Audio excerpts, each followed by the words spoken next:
Yo, this is Deontay the Bronx Bummer Wild, the WBC heavyweight champion of the world. And I'd like to give a big shout out to CJ Goodfella of Sports TV. Bomb Squad, baby. All right, man, we back. Goodfella Sports TV 2.0 for right now. So hopefully I'll get the other channel back. I'll be posting the video a little bit later if I haven't posted it by the time I post this video, explaining what happened with the channel and how you can help. Make sure you hit that subscribe button, bell icon button, share the video, spread the news that I'm over here on social media, share the videos. Best way to help you get back on top. But, a lot of people saying, oh, yeah, that's what you get for being a hater. I mean, stop all that hating. Like, what they got to do with me getting hacked? You don't even know the whole story. You know how people just make shit up out the air, but it is what it is.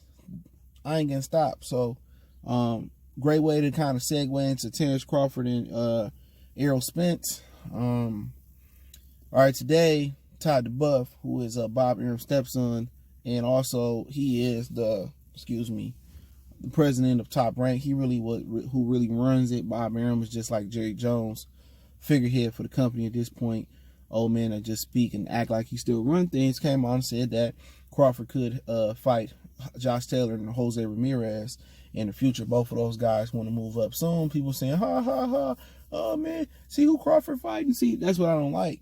Okay, everybody know that the real reason that Crawford can't get the fights that he wants is because Premier Boxing Champions is boxing them out, and those fighters don't want to fight. No matter what they say, well, I'm not scared of Crawford, or I'm not ducking Crawford, but I don't see people publicly going out there, or I don't hear about them going out there to try to make the best fights, or trying to see, what to do. I ain't never seen nobody be scared to get a world title like them. When Jeff Horn had the title, everybody wanted all of the smoke with Jeff. Me so horny, so horny. Everybody wanted all the smoke. People and these fans laugh. And they just let you know boxing in a bad state when the business of boxing has infected the boxing fans now. Not a boxing fan, that's why you can't get Errol Spence. But if, these dudes believe that Errol Spence and not Crawford out and Crawford tinny and Crawford too light in the bud or he overrated. If you really believe that, why not go ahead and Tell Errol Spence to turn the key in the car. Why not tell them to let Yugas go over there? Why they didn't want to let Lippias go over there? Why they didn't want to let Thomas Delorme or Jamal James or Sean Porter or Keith Thurman? All these dudes, when you get to talk about Bud, I need 100,000 to 100 million, 100 million right now. These dudes start becoming mathematicians. They start getting PhDs and master's degrees and accounting and stuff of that nature. All of a sudden, I'm a big kid now. You know what I'm saying? I got to ask Al, Al, you know what I'm saying? They already know they don't want the smoke. So for fans going out here laughing, oh, look who Crawford fight next. Look who Errol Spence fight next. Probably Danny Garcia. And come on, who ain't beat up Danny Garcia? Everybody didn't ran through Danny Garcia for the most part in this division. He fought Sean Porter. Everybody didn't beat up Sean Porter. What does that tell me about Errol Spence? He wasn't the first man to stop Sean Porter. He probably won't be the first man to stop Danny Garcia. If he get the Pacquiao fight, he won't be the first guy to stop Danny Garcia. So I mean, honestly, I ain't really trying to hear that. With Jose and Josh Taylor, be good fights for him. My fear is they won't fight each other because they need to accommodate Bud and give him as many opponents as possible. So they don't want to consolidate opponents. And that's my problem with it. You know what I'm saying?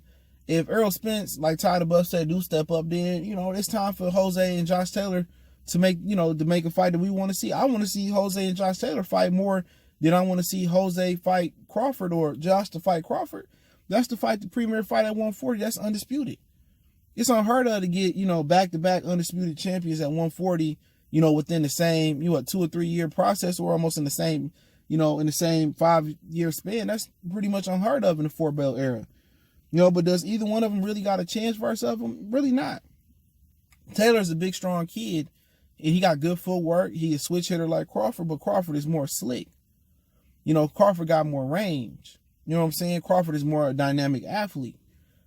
Jose Ramirez got the style to walk him down, but he got problems. He got problems with dudes who move. Look at Zepeda. If Crawford wanted to go out there and he dance around Jose Ramirez, he just, beat him up. If he can drag, Crawford into a war, then hey, we might see some good things. Ramirez is improving on a day-to-day basis, and he got firecrackers in both hands. But for Errol Spence fans to sit out here, or PBC people to sit out here and laugh like their integrity and their honor intact. It's not. It's not honorable to sit here and laugh at a guy that got a title that nobody can come across the street and get. But meanwhile, we got Brian Carlos Castanos who can cross the street and he can get the title. You know, from Practice Share, April 25th on the Zone, Indigo, California on Kovalev and Barrera undercard. Why can Brian Carlos Castanos go get the WBO belt? I thought PBC didn't acknowledge it.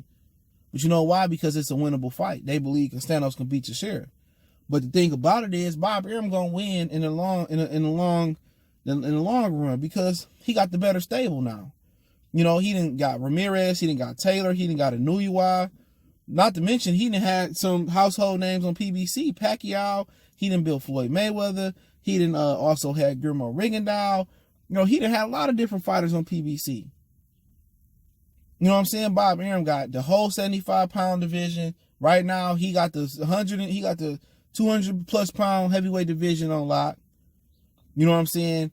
Who else he got on lock? He got 140 on lock. He got 135 on lock. He got 130 on lock. He got 118 on lock. He got the best fighter at 122 in Nervete. So Bob Arum then really built an international stable of fighters, you know what I'm saying? And at some point, Al Haymon gonna need him. If not, before he blink, Al Haymon gonna realize that he gonna have to just create PBC belts. Because Bob Arum then really blocked them in. He got the welterweight division, the 54-pound division, and he can pretty much almost have a 160-pound division. That's cool. That's real cool. But when you look at the heavyweight division, the 75-pound division, the 40-pound division, the 35-pound division, the 30-pound division, that's Bob. You know what I'm saying? That's Bob.